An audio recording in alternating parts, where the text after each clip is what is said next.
সেটি হলো সৃষ্টিকে আমি বদলাতে পারবো না। বর্তমান যে কাল কবলিত কলির যে প্রভাব, এই সৃষ্টিকে আমি বদলাতে পারবো না, কিন্তু একটা জিনিস বদলাতে পারবো, সেটি আজ আলোচনার বিষয়। সৃষ্টি বদলাতে পারবো না, কিন্তু নিজের দৃষ্টি বদলাতে পারবো। এই প্রসঙ্গেই আজকের কিঞ্চিত আলোচনা অল্প সময়ের। আমরা সৃষ্টিকে পরিবর্তন করতে পারবো না, পারবো কি? জগৎ যেভাবে চলছে পরিবর্তনের ক্ষমতা আপনার আমার, কিন্তু আমার দৃষ্টিভঙ্গিকে আমি পরিবর্তন করতে সমর্থ। এই জন্য এই কাল কোলাহলের সময়, এই অসার সময়ে যদি নিজের দৃষ্টিকে আপনি শুদ্ধ করতে পারেন, নিজের ভাবনাকে উন্নত করতে পারেন, তাহলে আপনি বেঁচে গেলেন। সৃষ্টিকে বদলানো সম্ভব না, দৃষ্টিকে বদলাতে হবে। কেমন? আচ্ছা, কেউ যদি মনে করে পৃথিবীতে কাকর আছে, কণ্টক আছে, মানে কাঁটা, তা পৃথিবীটা যদি চামড়া দিয়ে ঢেকে দেওয়া যেত, তাহলে কারো পায়ে কাঁটা বিদ্ধ হতো না। সম্ভব কি পৃথিবী চামড়া দিয়ে ঢেকে দেওয়া? সম্ভব না। কিন্তু নিজের পায়ে একটা চামড়ার জুতা পরান, তাতে কি হবে না, কাঁটা আর বিদ্ধ হবে না। এই জন্য আমি সৃষ্টিকে বদলাতে পারবো না, আমার দৃষ্টিভঙ্গিকে, আমার ব্যবহারকে আমি বদলাতে পারবো, এটাই প্রয়োজন।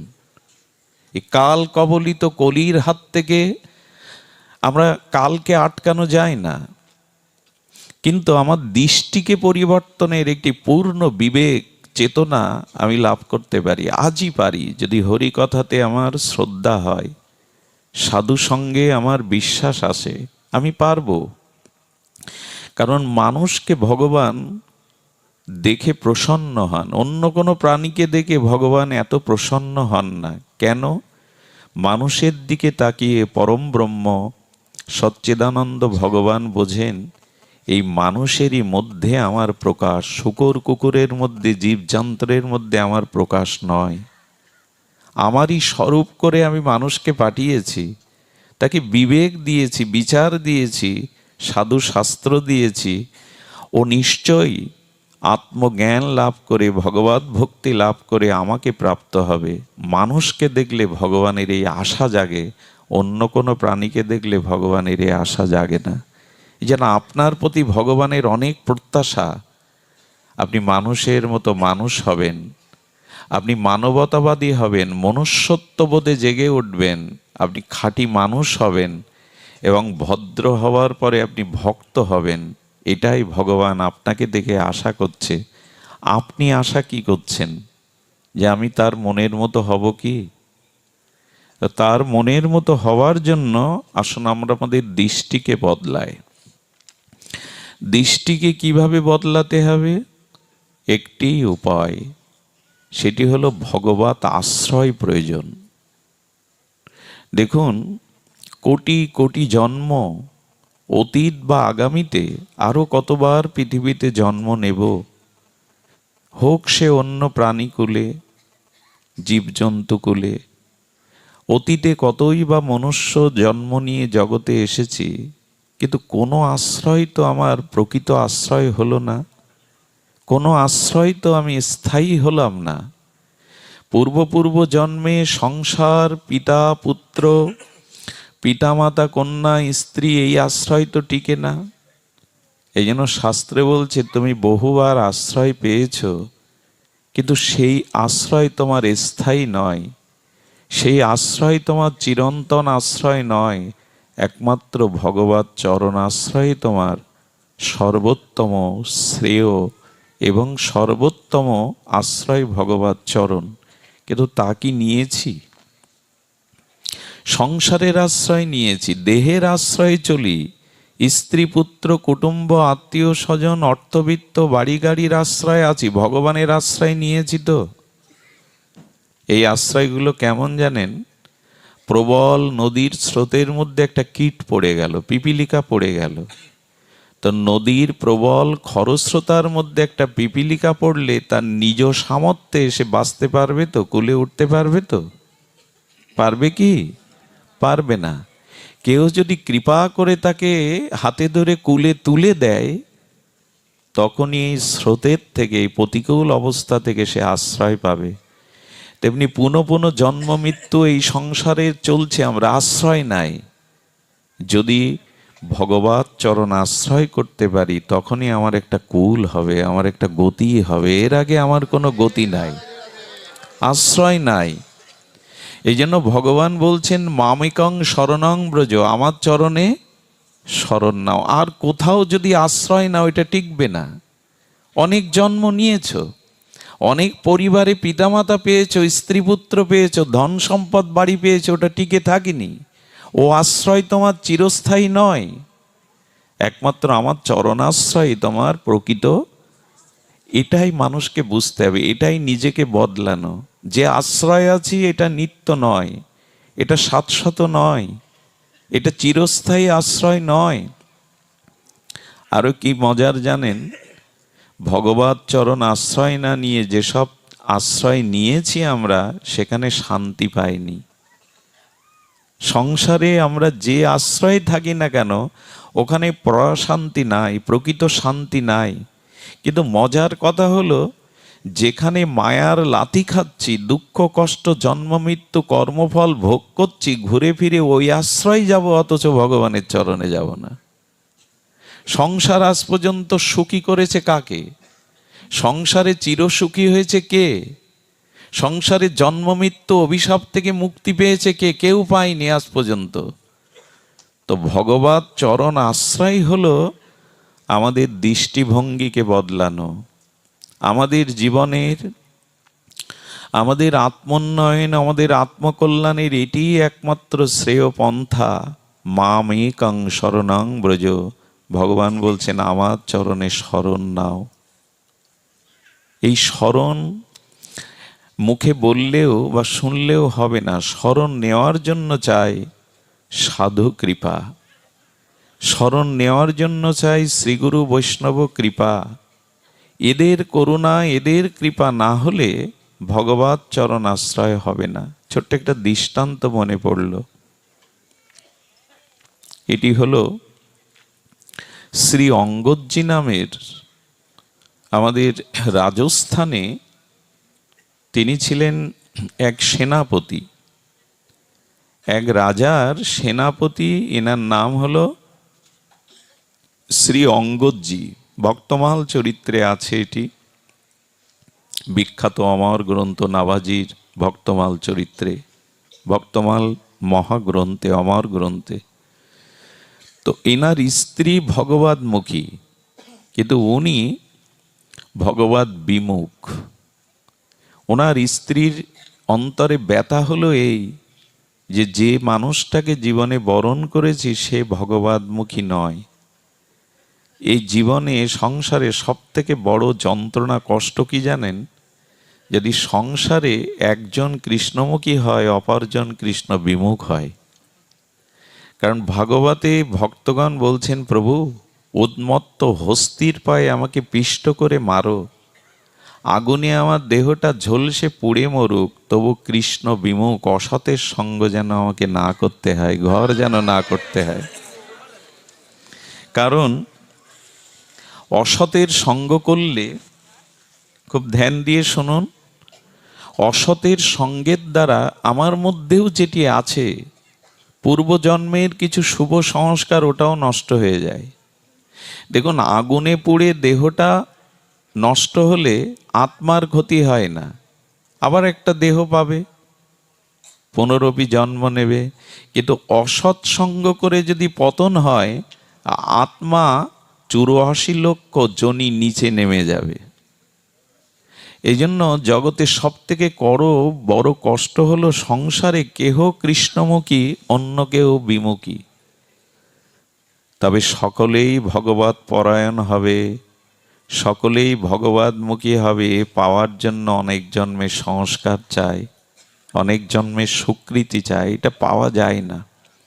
তোনার স্ত্রী খুব কষ্ট পান এবং ভগবানের কাছে প্রার্থনা করেন, প্রভু ওই মানুষটাকে এই মুখে ফিরিয়ে দাও। দেখুন, ভগবত চরণ আশ্রয় তখনই নিতে পারেন যখনই সাধু বৈষ্ণবের কৃপা হবে। তো কি হয়েছে, উনি ভাগবতে যান, ওনার সহধর্মিনী সতীসাধ্যী রমণী গুরুদেবকে গৃহে আহ্বান করেছেন, আপনাদের মতো সাধু সজ্জনকে গৃহে এনেছেন। সেই গৃহে সংকীর্তন পাঠ হওয়ার পরে প্রসাদ পেয়ে গুরুদেব আরও কিছু ভাগবত প্রসঙ্গ, ইষ্ট প্রসঙ্গ আলোচনা করছেন। এখন এই শ্রী অঙ্গদজি সংকীর্তনের শব্দ আর ভাগবত পাঠ শুনে গৃহে এসে বলছে, আমার গৃহে, আরে আমারই অন্ন পাচ্ছে, আমার অনুমতি নেই, আমার গৃহে সব চলবে না। উনি গুরুদেবকে অপমান করে, সাধুদের অপমান করে বিতাড়িত করলেন। সুধীবৃন্দ, এই শ্রী অঙ্গদজির স্ত্রী ছিলেন যেমন সুন্দরী রূপমতী তেমনি গুণবতী সতীসাধ্যী। এই জন্য ওনার স্ত্রীর প্রতি, ওনার রূপের প্রতি ওনার একটা প্রবল আসক্তি ছিল এই শ্রী অঙ্গদজির। তো এখন স্ত্রী গুরুদেব অপমান হয়ে চলে যাওয়ার পরে, কাদের এই সেটগুলো বন্ধ রাখুন, তো কি হয়েছে, উনি খুব কষ্ট পেয়ে, যন্ত্রণা পেয়ে ঘরে খিল দিয়ে বললেন, আজ আমার গৃহ থেকে সাধুগুরু বৈষ্ণব বিদায় নিল, এ মুখ জগৎকে দেখানোর আর উপযুক্ত নাই, তবে এই আমি খিল দিলাম, আজ থেকে আমি তোমার মুখও দেখব না, আজ থেকে আমি জলান্নই পরিত্যাগ করে প্রায়শ্চিত্ত করব এই দেহ ত্যাগ করে, কারণ যে অন্যায়, যে পাপ, যে অপরাধ হয়েছে এর মার্জনা নেই। যদি কখনো তুমি সাধুগুরুর চরণে ক্ষমা প্রার্থনা করে শরণ নাও, সেই দিন আশা করবে আমার মুখ দেখবার। ঘরে খিল দিয়ে উনি 3টে দিন জল অন্নবিহীন পড়ে কাঁদছিলেন। এখন যে পুরুষ স্ত্রীর প্রতি প্রবল আসক্তি, তারা আবার স্ত্রীকে পরিত্যাগ করতে চায় না। আসক্তি প্রমাণ কি না? দোয়ারে এসে বলছে, দেখো তোমাকে আমি ভালোবাসি, আমি সাধুগুরু বৈষ্ণবকে ভালোবাসি না, ভক্তি বিশ্বাস করি না, কিন্তু তোমাকে আমি প্রবল ভালোবাসি। তুমি না খেয়ে মরে থাকলে আমিও এখানে না খেয়ে পড়ে থাকলাম, যতক্ষণ দুয়ার খুলবে না। সতী নারী তো, বুদ্ধিমতী তো ভাবলেন এই হলো ওকে ফেরানোর উপায়। দেখুন, আজও কোনো সতীসাধ্যী রমণী যদি চেষ্টা করে, তবে অসুর, দানব, রাক্ষসকেও সে সুপথ দেখাতে পারে। মায়েদের এই ক্ষমতাটা আছে। যদি সে সতীসাধ্যী কুলবতী হয়, আজও সে অসুর, দানবকে, মাতালকেও ভগবত পথে আনতে পারে। এই ক্ষমতাটা, এই সেবা ভাবনাটা ঈশ্বর দিয়েছেন মায়েদের, কিন্তু উপযুক্ত হতে হবে। উনি তখন বুঝলেন এই শুভ অবসর। বললেন, আমি মুখ দেখাতে পারি, জলান্ন পেতে পারি, তোমাকে গুরুচরণ আশ্রয় করতে হবে। মোহগ্রস্ত ব্যক্তি মনে করলেন সত্যিই ভুল হয়েছে, গুরুদেবকে, সাধুদেরকে এভাবে অপমান করা ঠিক হয়নি। উনি প্রতিজ্ঞা করলেন, পরের দিন শ্রীগুরু আশ্রমে চলে গিয়ে গুরুদেবের চরণে ক্ষমা প্রার্থনা করে লুটিয়ে পড়লেন। সাধুগুরুর চরণধুলিতে দীক্ষার দ্বারা নবজন্ম হলো, নূতন চেতনার উদয় হলো। দীক্ষা মানেই তো দ্বিতীয় জন্ম, সংস্কার হয়ে গেল। তখন গুরুপতি, সাধুপতি তার প্রবল একটা আস্থা, বিশ্বাস এলো। সুধীজন, ঘরে ভগবান বিট্টলজি সেবা করতে লাগলেন। ওই দেশে আমাদের গোবিন্দজিকে, মাধবকে, আমাদের লালাকে, কৃষ্ণকে ওরা বিট্টল ভগবান বলে। সেই বিট্টলের পূজা করতে লাগলো, সাধুগুরুর সেবা করতে লাগলো। ওই যে দৃষ্টি বদলে গেল, বিচার বদলে গেল। রাজকার্য করে বটে, কিন্তু টান হলো ভগবত সেবায়, ভক্ত সেবায়, হরিকথায়। মানুষটা সৃষ্টি বদলানো না, কিন্তু দৃষ্টি বদলালো, নিজেকে বদলালো। এই সাধুগুরুর চরণ ছাড়া এটা হবে না।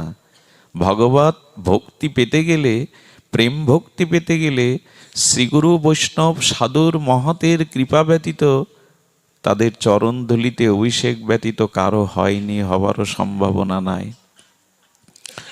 উনি কি করলেন জানেন? মহারাষ্ট্রে দুর্ভিক্ষ দেখা দিল। ওনার সমস্ত সঞ্চিত ধনসম্পদ উনি দিন দুঃখীদের অন্ন ছত্র দানে দান করে দিলেন। শেষে কি হলো জানেন? যখন আর নিজের নাই, তখন রাজকোষ থেকে, রাজাকে বললে দেবে না, মুসলিম সম্রাট তাকে বললে দেবে না, উনি ওইখান থেকে গোপনে মণিরত্ন নিয়ে দান করতে লাগলেন। কিন্তু সম্রাট, মুসলিম সম্রাটের কর্ণে এই কথাটা পৌঁছে গেল যে আপনার রাজধন চুরি করে বিলাচ্ছে। উনি 4 জনকে পাঠালেন, যাও ওকে বেঁধে নিয়ে এসো, আমি ওর মৃত্যুদণ্ড কার্যকর করব। সুধীজন, কি ঘটলো জানেন? যখন 4 জন ওকে বেঁধে আনতে যাবে, তখন এই সতীসাধ্যী রমণী বলল, দাঁড়াও, ভগবানের উপাসনা থেকে, মন্দির থেকে বাইরে না এলে ওকে কেউ ছুতে পারবে না। বলে, এরা কি শুনবে এই 4 জন সেনা? কিন্তু সতী নারীর কণ্ঠের মধ্যে, তার বলবার বাক্য শক্তির মধ্যে একটা শক্তি প্রকাশ হলো। ওরা দাঁড়িয়েই গেল। সুধীজন, ওকে পিঠ মোড়া দিয়ে বেঁধে বাইরে এনে যখন নিয়ে যাচ্ছে, তখন ভগবানের মন্দির পাড়ায় ছিল। বলল, আমাকে 2 মিনিট সময় দাও, আমি ঠাকুরের কাছে একটু প্রার্থনা করে আসি। আমাকে 2 মিনিট সময় দাও। ঠাকুরের কাছে গিয়ে বললেন, প্রভু, আমি দিন দুঃখীদের জন্য রাজকোষ থেকে সম্পদ নিয়েছি বটে, নিজে ভোগ করার জন্য না, নিজের যত সব বিলিয়ে দিয়েছি। বিট্টল, তোমার কাছে আমার এই নিবেদন, যদি সাজা দিতে হয় তুমি দাও, অন্যের হাত দিয়ে আমাকে সাজা দিও না। যদি সাজাটা দিতে হয় তুমি দাও, আমি মৃত্যু বরণ করতে রাজি, কিন্তু তোমার হাত থেকে সাজা চাই। ভগবানের হৃদয় বিগলিত হলো। কি করলেন জানেন? এটাই কলিযুগেরই ঘটনা, সত্য ত্রেতা দাপরের নয়, এখান থেকে মাত্র 500 বছর আগের ঘটনা। ভগবান এই মানুষটার কাজের মানুষ সেজে, চাকর সেজে, কর্মচারী সেজে আর সম্রাটের দুয়ারে উপস্থিত হয়ে বললেন, সম্রাট, যাকে বেঁধে আনতে আদেশ দিয়েছেন, তিনি আপনার রাজকোষ থেকে যা সম্পদ দিয়েছেন তার 10 গুণ ফেরত দিয়েছেন, এই গ্রহণ করুন। ওর কণ্ঠস্বর শুনে, ওর চেহারার জ্যোতি দেখে বলছেন, তুমি কে? বলেন, আমার পরিচয় পরে নেবেন, আগে আপনি আপনার সম্পদগুলো বুঝে নিন। তিনি আদেশ দিলেন খানজানিকে, এসে বললেন, এই মণিমুক্তা আপনার রাজকোষেও নেই, মহামূল্যবান। তখন বলছেন, তুমি যে এগুলো দিয়েছ, কে দিয়েছে, কে তুমি? ভগবান কি পরিচয় দিলেন জানেন? আমি শ্রী অঙ্গদজির বাড়ির কাজের লোক, চাকর। আমাকে উনি পাঠিয়েছেন আপনার রাজকোষের সম্পদগুলো ফিরিয়ে দেওয়ার জন্য। আপনি এই মুহূর্তে এগুলো পেয়ে তাকে মুক্তি ঘোষণা করুন। ওর কণ্ঠস্বর, ওর জ্যোতি দীপ্ততা দেখে, জ্যোতিপুঞ্জ দেখে বলছে, তোমার মতো মানুষকে সে চাকর করে রেখেছে? আরে তুমি তো মন্ত্রী পদমর্যাদায় বসবার মতো আসেন। বলেন, আমাকে বিদায় দিন আর ঘোষণা করে দিন উনি নির্দোষ। যখন চলে গেলেন, উনি আসার পরে ওনার হাত খুলে দিয়ে বললেন, ভুল হয়েছে, তুমি যে লোকের দান করেছ আমি বুঝতে পারিনি, আমাকে ভুল বোঝানো হয়েছিল। তবে তুমি এই কাজের লোকটাকে কোথায় পেয়েছো, আর এই মণিমুক্তাও বা কোথায় পেয়েছো? বললেন, প্রভুর মন্দিরে ছুটে গিয়ে বললেন, প্রভু, কে তোমাকে এই দায়িত্ব দিয়েছে আমার চাকর সেজে ঋণ শোধ করবার? কে দিয়েছে তোমাকে এই আদেশ? সুধীজন, এই মানুষটার জীবনে দৃষ্টি, বিচার, বিবেক পরিবর্তন হয়ে গেল শুধুমাত্র শ্রীগুরু বৈষ্ণবের আশ্রয়ে। সুধীজন, ওই সেনার পতির পদে উনি আসীন ছিলেন। একবার এক রাজ্য জয় করার পরে অনেক মুক্তা পান। তৎকালীন তো মণিমুক্তার সময়, তো অনেক নামি হীরা পাওয়ার পরে একটা হীরা ওনার মনে হয়েছে, এটা বড় অপূর্ব, এটা যদি আমার জগন্নাথকে পরাতে পারতাম পুরীতে। তো রাজাকে সব মণিরত্ন এটা দিয়ে দিয়েছে, হীরা ওইটা রেখেছে ভগবানের জন্য, যে ভগবানের কর্ণে যদি এই হীরাটা দেওয়া যেত কেমন মানাতো তাকে। ভক্তের লক্ষণ কি জানেন? যা কিছু সুন্দর তা ভগবানের সেবায় লাগাবার জন্য তার মন ব্যাকুল হয়। এটাই তো সেবা ভাব, এটাই তো ভক্তিভাব, যা কিছু সুন্দর, যা কিছু শ্রেয় তাকে দেওয়ার ইচ্ছা জাগে। যেমন কেউ কাউকে ভালোবাসলে সুন্দর বস্তুটা তাকে দিতে মন চায়। ভালোবাসার একটি ধর্ম, যা প্রিয়, যা সুন্দর তা দেখলে, তা হাতে পেলে তার কথা মনে পড়ে, যদি তাকে দেওয়া যেত। তো মুক্তাটা রেখে দিয়েছেন রাজা। সংবাদ গেছে যে এই মুক্তাটা ওর কাছে আছে, এটা মহামূল্যবান হীরা বা মুক্তা। রাজা তার কাছে চাইলেন, উনি অস্বীকার গেলেন। আর এই সেনা অর্থাৎ শ্রী অঙ্গদজি প্রতিদিন রাজপরিবারে এসে প্রসাদ পেতেন। কোথায় প্রসাদ পেতেন জানেন? প্রসাদ পেতেন, এই রাজার এক বিধবা ভগ্নী ছিল, তিনি প্রসাদ ভোজী ছিলেন। তার একটা ছোট বাচ্চা, উনি জগন্নাথের সেবিকা ছিলেন, ভোগ লাগিয়ে ওকে প্রতিদিন দুপুরে প্রসাদ দিতেন। সেই বোনকে এসে আর সম্রাট বলল, ওকে আজকে প্রসাদের সাথে বিষ দিয়ে মেরে ফেলো, কারণ হীরাটা আমার দরকার। তোমাকেও আমি অনেক কিছু সম্পদশালী করে দেব, তুমি আমার বোন, এটা তোমার করা উচিত। ভগবানের প্রসাদে বিষ দিয়ে দিল। দিয়ে ওকে সেবার জন্য যখন আসন পেতে দিয়েছে, সুধীজন কি বলবো আপনাদের, প্রসাদটা যখন ও নিতে যাবে তখনই বলছেন, তোমার সেই কন্যাটি কই? ওকে না নিয়ে তো আমি কখনো প্রসাদ পাই না কোনো দিন, কন্যাটাকে ডেকে আনো।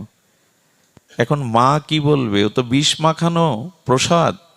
মেয়েটাকে সরিয়ে দিয়েছে, বললো মেয়েটা অন্য কাজে গেছে, আপনি পেয়ে নিন। একদিন অনিয়ম হলে বললো না, তার মুখে না দিয়ে আমি পাবোই না।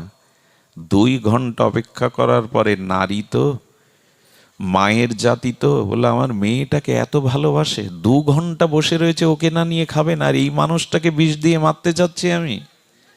ওনার বিবেক ফিরে গেল, বলে ক্ষমা করো, এই মুক্তার জন্য আমি সম্রাটের প্রচারণায় পড়ে তোমাকে তো বিষ দিয়েছি। সঙ্গে সঙ্গে কি করলো জানেন? বলেন এটা আমাকে পেতে হবে, এটাই আমার প্রায়শ্চিত্ত। কেন জানো? আমি বিষ খেয়ে কোটিবার মরলেও ক্ষতি নেই, কিন্তু আমার ভগবানকেই তুমি এই বিষ দিয়ে নিবেদন করেছো, তাকে তুমি আমাকে বিষ দিয়ে মেরে ফেলো, ক্ষতি নেই, তবে আমার ঠাকুরকে যখন দিয়েছো তখন এটা আমার পাওয়া উচিত, এটা প্রসাদ। এগুলো গল্পগাথা নয়। সাধুগুরুর চরণে শরণ নিলে এ জাতীয় বিশ্বাস আসে, এরই নাম ভক্তি, এরই নাম বিশ্বাস, এরই নাম শ্রদ্ধা। তো যখনই তিনি ওই প্রসাদ পেতে শুরু করলেন, ওনার নিষেধ সত্ত্বেও প্রসাদ জ্ঞানে পেতে শুরু, আমার ভগবান পেয়েছে। প্রহ্লাদের বীজ যেমন অমৃত হয়েছিল, মীরার বীজ যেমন অমৃত হয়েছিল, সেই প্রসাদ পাওয়ার সাথে সাথে ওনার অঙ্গ জ্যোতি দেখা দিল, তীব্র দেবজ্যোতিতে ভরে গেল ওনার অঙ্গ। ভগবানকে নিবেদিত বস্তু অমৃতই হয়। যেমন সাপের বিষ মানুষকে মেরে দেয়, কিন্তু এই সাপের বিষ গবেষণার দ্বারা হোমিওপ্যাথি অনেক দুরারোগ্য ব্যাধির ওষুধ তৈরি হয়। জগতের গবেষকগণ যদি সাপের বিষ গবেষণা করে ওষুধ করতে পারে, ভগবানকে নিবেদন করলে বিষ অমৃত হবে না, তাকে আর কথা হয়ে যায়। তো তিনি মরলেন না, কিন্তু ওটা পাওয়ার জন্য সম্রাট তখন তাকে নির্দেশ দিলেন যে জোর করে তুলে আনো তাকে, ওটা দরকার আমার। সেনারা যখন তুলে আনছেন তখন একটু ছল করে বললো, আমি একটু স্নান করিনি। স্নান করে সরোবরে গিয়ে বললে, ভগবান আমি এখানে তোমার কাছে যেতে পারছি না, আমার মনের অভিলাষ ছিল তোমাকে দেওয়া, যেতে পারছি না, তবে তুমি তো এখানে আসতে পারো, আমি তোমার কাছে হাত বাড়াতে পারছি না, তুমি তো আমার কাছে হাত বাড়াতে পারো। এই ভেবেই জগন্নাথকে ভেবে নিবেদন করেছে মুক্তাই, পুকুরের মধ্যেই তুমি গ্রহণ করো। সম্রাটের কাছে গিয়ে বললেন, মুক্তা যাকে দেওয়ার তাকে দিয়েছি, আমার কাছে নাই। বললো তুমি তো পুরী যাওনি, তো জগন্নাথকে কি করে দিলে? বললো পুকুরেই সমর্পণ করে দিয়েছি। দিবর এনে জেলে এনে জাল ফেলানো হলো, কিন্তু পাওয়া গেল না। এই শ্রী এই ভক্ত বললেন, আপনি যদি দেখতে চান যার বস্তু তার কাছে আছে, পুরীতে লোক পাঠান, এটা জগন্নাথের হৃদয়ে ধরা আছে। দেখুন, ওর বিশ্বাস জগন্নাথ এটা গ্রহণ করেছে। সেনা পাঠিয়ে কি দেখলো জানেন? জগন্নাথের বুকে সেই মুক্তাটাই জল জল করে শোভা পাচ্ছে। এবং আজও অবাক হবেন, আজও প্রতিদিন জগন্নাথের সিঙ্গারে ওই মুক্তাটাই পরানো হয় আজও। এ কথা বলবার অভিপ্রায় হলো এই, সাধুগুরুর চরণে শরণাগতি না নিলে, তাদের চরণে নিজেকে অভিষেক না করলে প্রেম ভক্তি আসবে না, দৃষ্টি বদলাবে না, নিজেদের চেতনা বদলাবে না। আর যতদিন ভক্ত ভগবানের সেবা ভাবনা না আসছে, ততদিন আমাদের জীবনে কোনো পরিবর্তনও আসবে না। আমি দৃষ্টি বদলাতে বলেছি, এই দৃষ্টি স্বভাব বদলাতে গেলে সেবা চাই। সেবার কয়েকটি দৃষ্টান্ত একটু শুনুন, ভালো লাগবে। তবে ভগবানকে সেবা করতে গেলে, ভগবানের ভক্তকে সেবা করতে গেলে আপনার অনুরাগ চাই। তার পূর্বে বলি যে ভগবানের সেবা আপনি কতটুকু করবেন জানি না, তবে ভক্তর সেবা আপনাকে বেশি করতে হবে। কারণ ভগবান বলছে, যারা আমার সেবা করে তারা আমার ভক্ত নয়, যারা আমার ভক্তের সেবা করে তারাই প্রকৃত ভক্ত। এই জন্য আগে ভক্ত সেবা, আগে গুরু সেবা। ভগবানের সেবা খুব সহজ নয়। ভক্ত সেবার মাধ্যমেই ভগবত সেবার প্রেরণা আপনার মধ্যে জাগবে। একবার আপনাদের মতো এরকম পল্লী গ্রামে শ্রীগুরু বৈষ্ণবরা এসছেন। তো সেই সরল ভক্ত করেছে কি, মন্দিরে সন্ধ্যাবেলা ঠাকুরকে একটু ফুলমালা চন্দন দিয়ে একটু ধূপ ঘুরিয়ে সেই যে দরজা বন্ধ করে সাধুদের সেবা, সাধুদের আরতি, সাধুদের বন্দনা, সাধুদের বাতাস করছে। সারা রাত বাতাস টানছে। আর টানতে টানতে টানতে টানতে যখন রাত 3টা বেজে গেছে, ব্রাহ্ম মুহূর্ত এসে গেছে 3:30, তখন সাধুরা বলল, সারা রাত বাতাস দিচ্ছ, যাও স্নান করে তিলক নিয়ে ঠাকুর জাগিয়ে মঙ্গল আরতির সূচনা করো। এখন এইদিকে ভগবান কি করেছে জানেন? মন্দিরে এই সরল, তো সরলের কাছেই তিনি ধরা দেন। বলেন, আমাকে সামান্য একটু ফুলমালা আর ধূপ দেখিয়ে সারা রাত সাধুদের সেবা করছো, তাহলে আমি কিছু না? ভগবান ভেতর থেকে খিল দিয়ে দিয়েছে। ও যখন স্নান করে তিলক নিয়ে মন্দির দুয়ার খুলতে যাবে, হাতে তালি দিয়ে দেখে ভেতরে, বলো ভেতরে তো কেউ নাই ঠাকুর ছাড়া, তো ভেতরে দুয়ার কে বন্ধ করলো? ওখানেই পড়েছে, প্রভু দুয়ার খোলো, তোমার মঙ্গল আরতি দর্শন করাতে দাও, ভোর হয়ে যাচ্ছে, সাধুরা নির্দেশ দিয়েছেন, গুরু নির্দেশ দিয়েছেন। ভগবান তখন বলছেন, সারা রাত যাদের সেবা করছো তাদের করো, আমার কাছে আসার কি দরকার? আরে সেবা তো তোমার ওদেরই করা দরকার, আমার খোঁজ নাই, নিতে হবে না, যাও ওদের সেবা করো। বারবার যখন বলছে, তখন ভগবানকেই শাসন করে কি বলছে জানেন? তুমি যতই রাগ করো, অনুরাগ দেখাও, আমি জানি তুমি ক্রোধ করলে, তুমি রাগ করলে, তুমি ছেড়ে দিলে সাধুরা আমাকে রক্ষা করতে পারবে, কিন্তু গুরু যদি রুষ্ট হয়, সাধু যদি রুষ্ট হয়, তুমিও আমাকে রক্ষা করতে পারবে না ঠাকুর। কারণ তুমি রুষ্ট হলে গুরুদেব আমাকে তুষ্ট করতে পারবে। এই জন্য তুমিই তো বলেছ, তুমি ব্রহ্মাকে বলেছ আমার সামনে ভোগ দিলে আমি দৃষ্টি দিয়ে ওটা প্রসাদ করে নেই, কিন্তু আমার বৈষ্ণবকে, আমার সাধুকে যে সেবা দেয়, আমি ওই সাধু বৈষ্ণবের জিহ্বায় বসে আস্বাদন করি। আমার সেবার থেকে ভক্ত সেবা বড়। তুমি জেদ করে পারবে না। আমি তো শাস্ত্র আজ্ঞা মেনেই সাধুদের সেবা করছি। ভগবান দুয়ার খুলে দিয়ে বললেন, আমি তোমাকে পরীক্ষা করছিলাম যে সাধু সেবা, বৈষ্ণব সেবায় তোমার কতটা অনুরাগ এসেছে। সুধীবৃন্দ, আমার বলবার অভিপ্রায় এই, দেখুন ভগবানকে যারা সেবা করেন অথচ ভক্ত সাধুগুরু বৈষ্ণবের দিকে দৃষ্টি নাই, এ সেবা ভগবান গ্রহণ করেন না। ভক্তরূপে স্বীকৃত পেতে গেলে আগে মানুষের সেবা, ভক্তের সেবা করতে হবে, তবে ভগবান প্রসন্ন হবেন। সুধীজন, দেখুন সেবা করতে গেলে কিছুটা দক্ষতার দরকার, যোগ্যতার সাথে দক্ষতার দরকার। শব্দটি আবার বলি, ভগবানের সেবা করবেন তাতে করে একটু দক্ষতা দরকার। সেবক সবাই হতে পারে না, সেবা করা খুব কঠিন কাজ। সেবা সকলেই, আমি গতকাল কোনো একটা অনুষ্ঠানে বলছিলাম আজ আমার বাড়িতে ভক্তবৃন্দ আসবে, তাই আমি কি করেছি জানেন, রাধা মাধবের মন্দিরে 500 পাওয়ারের একটা মার্কারি বাল্ব জ্বালিয়ে দিয়েছি ঠাকুরের মাথার ওপরে। কেন জানেন? ওই আলোতে ঠাকুর ঘর ভরে যাবে, ঠাকুরকে ভালো দেখাবে। আচ্ছা বলুন তো, আপনার মাথার উপরে কেউ যদি 500 পাওয়ারের বাল্ব 2 ঘন্টা জ্বালিয়ে রাখে, আপনি মাথা করে পড়ে যাবেন। এইটুকু বোধ থাকতে হয় উনি পাথর না, উনি আমার ইষ্ট, উনি আমার প্রাণের দেবতা, ওনার মাথায় তাপ লাগছে, ওখানে হালকা কোনো নীল আলো দিতে হয় স্নিগ্ধ, যাতে তার সুখ হয়। লোক দেখানো সেবা না, তাকে আনন্দ দেওয়ার নাম সেবা। আমার বাড়িতে আজ অনুষ্ঠান হবে, আমি কি করলাম জানেন, বাড়িতে দামি কাপড় পোশাক যা ছিল তাই ঠাকুরকে পরালাম, ঠাকুরকে ওই দিন স্নান করি, অভিষেক করি, শৃঙ্গার করলাম। কেন জানেন? যে আচ্ছা, ওটা কি ঠাকুরকে সাজানো হলো না আপনাদের দেখানোর জন্য সাজানো হলো? অন্য দিন তাকে আমি সুন্দর পোশাকে শৃঙ্গার করি না, আজ করলাম কেন?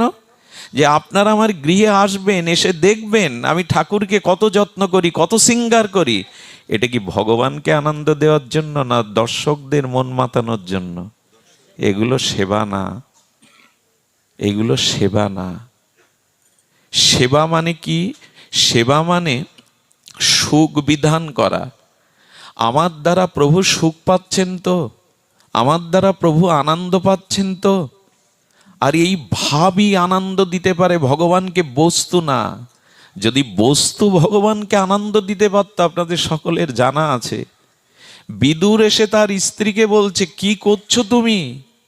হ্যাঁ, আরে স্বয়ং 56 ব্যঞ্জন দুর্যোধনের ত্যাগ করে, রাজপ্রাসাদ, রাজ সিংহাসন, রাজভোগ ত্যাগ করে আমার এই কাঙালের কুটিরে গোবিন্দ এসেছেন, আর তুমি কি না কলা ফেলে দিয়ে খোসা খাওয়াচ্ছ? ধাক্কা দিলেন স্ত্রীকে, কলার খোসা ফেলে দিয়ে বাজার থেকে বিদুর ননি, ক্ষীর, মাখন এনেছিলেন। প্রভু, আমি তো কাঙাল, দরিদ্র, কি দেওয়ার আছে এটা এনেছি পাও। যেই ক্ষীর মাখন তুলে দিলেন, গোবিন্দের চোখে সজল হয়ে গেল জল। বিদুর, একটু আগে তোমার বিদুরানী যেভাবে কলাটা খাওয়াচ্ছিল, তাতে যে আনন্দ মধুরতা সেবা ছিল, তোমার মাখনের মধ্যে আমি তা পাচ্ছি না। তোমার মাখনের মধ্যে আসলে ভগবান কোনো বস্তু গ্রহণ করেন না, হৃদয়ের ভাবটাকে গ্রহণ করেন। ভগবানকে পেয়ে আনন্দ আত্মরা হয়ে কলা ফেলে দিয়ে খোসা খাওয়াচ্ছে, ভাবটা জেগে গেছে। প্রভু ভাবগ্রাহী জনার্দন, বস্তু ভগবানের অভাব নেই, শুধু মনের ভাবটা তাকে দিতে হয়। তিনি সুখী হচ্ছেন তো, তিনি আনন্দ পাচ্ছেন তো।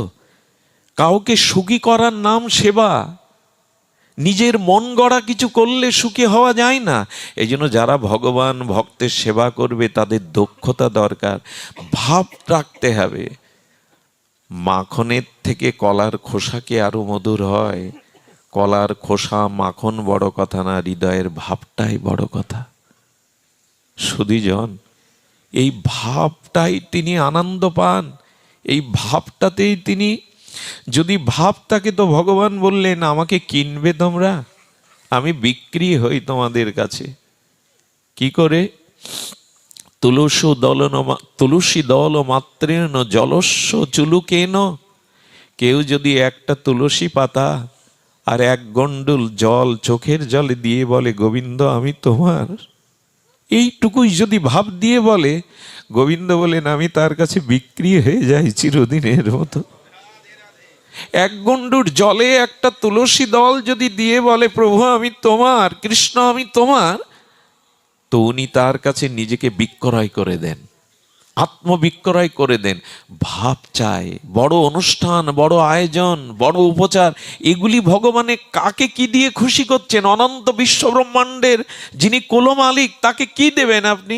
বলেন তোমার ভাবটুকু দাও। এই ভাবেরই তো এখন অভাব, লোক দেখানো, বাহ্যিক আড়ম্বর আমাদের। সুধীজন, এই জন্য ভেতরের ভাব রাখুন যে তিনি আনন্দ পাচ্ছেন তো। এই দেখুন সেবার কি যোগ্যতা দরকার, খুব ধ্যান দিয়ে শুনুন। রামচন্দ্র মা জানকী বসে আছে অযোধ্যাতে। রাম ভগবান জগৎলক্ষ্মী জানকীকে বলছে, জানো হনুমানই আমার শ্রেষ্ঠ সেবক, আমাকেই সে পরাকাষ্ঠা রূপে আমারই সেবক সে। সীতামা বলছেন, প্রভু না, হনুমান প্রকৃষ্ট রূপে সে আমারই সেবক। লক্ষ্য করুন কথাটি খুব সেবক হতে গেলে তাকে কিরকম ভাব বা যোগ্যতা দরকার। এখন দুজনে তর্ক বা দিয়েছে, রঘুপতি রাজীবলোচন রামচন্দ্র আর জগৎলক্ষ্মী মা জানকী বললেন হনুমান আমার একনিষ্ঠ সেবক, সীতামা বলছে আমার একনিষ্ঠ সেবক। হনুমান সরজু থেকে ধ্যান করে প্রভুর চরণে প্রণাম করতে এসছে। রামচন্দ্র উঠে দাঁড়িয়ে বলছে, হনুমান তুমি বজ্রকণ্ঠে বলো যে তুমি আমার একনিষ্ঠ সেবক। এই দেখুন, সেবক হতে গেলে কি জ্ঞান দরকার, দক্ষতা দরকার। হনুমান তখন বলছেন, প্রভু তো এই প্রশ্ন কখনো তোলে না যে আমি তার একান্ত সেবক। আজ তুলছে মানে মায়ের সাথে তার কোনো ঘটনা ঘটেছে। এই প্রখর দূরদৃষ্টি থাকতে হবে। কি হনুমান শুনতে পাচ্ছ না? তুমি বজ্রকণ্ঠে বলো যে তুমি আমার একান্ত পরাকাষ্ঠা সেবক।